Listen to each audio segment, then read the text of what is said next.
Assalamualaikum warahmatullahi wabarakatuh. Teman-teman semua, hari ini kita akan bahas sesuatu yang penting. Bukan soal uang, bukan soal harta, tapi soal mentalitas. Judul kita hari ini mungkin terdengar keras. Jangan punya mental miskin. Tapi ini bukan untuk merendahkan siapapun. Ini adalah ajakan. Ajakan untuk kita semua, termasuk saya, untuk naik kelas dalam berpikir, dalam bersikap, dalam hidup. Karena kenyataannya, yang membuat orang sulit maju bukan sekadar keadaan ekonominya, tapi mentalitasnya. Dan dalam video ini, kita akan bahas tuntas apa itu mental miskin, bagaimana mengenalinya, dan yang paling penting, bagaimana cara meninggalkannya. Jadi mental miskin bukan soal saldo di rekening, bukan soal punya motor atau mobil. Mental miskin adalah pola pikir dan kebiasaan yang bikin kita selalu kekurangan, walaupun sebenarnya kita bisa cukup. Contohnya, selalu menyalahkan keadaan. Sering iri dengan kesuksesan orang lain, lebih suka konsumsi daripada produksi. Takut gagal, takut mencoba. Merasa jadi korban, bukan pejuang. Orang dengan mental miskin percaya bahwa hidup mereka sudah ditakdirkan untuk sulit.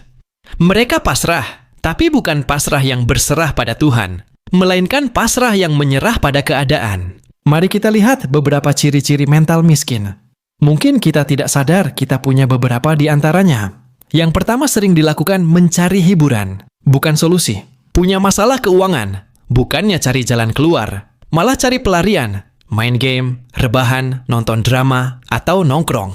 Yang kedua, lebih suka tampil seperti orang kaya padahal tak punya apa-apa. Demi gengsi, rela beli HP mahal, baju bermerek, ngutang demi terlihat wah, padahal dompet tipis. Yang ketiga, malas belajar, malas berkembang, tidak mau upgrade skill, tidak mau belajar hal baru.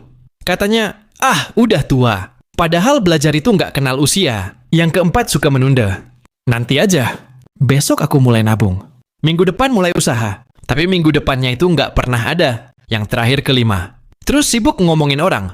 Bukan berkaca sendiri. Hidup orang lain dikomentari terus. Tapi hidup sendiri jalan di tempat. Mental miskin adalah virus. Diam-diam dia merusak hidup kita. Membuat kita tidak berkembang. Hidup jadi sempit, penuh rasa takut. Hubungan dengan orang lain jadi toksik, karena kita iri, curiga, dan sinis. Kita jadi generasi yang tidak bisa diwarisi nilai baik. Kita kehilangan harapan, kehilangan semangat.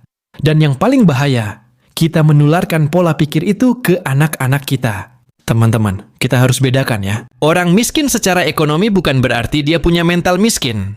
Banyak orang yang hidup sederhana, tapi punya mental kaya. Rajin belajar.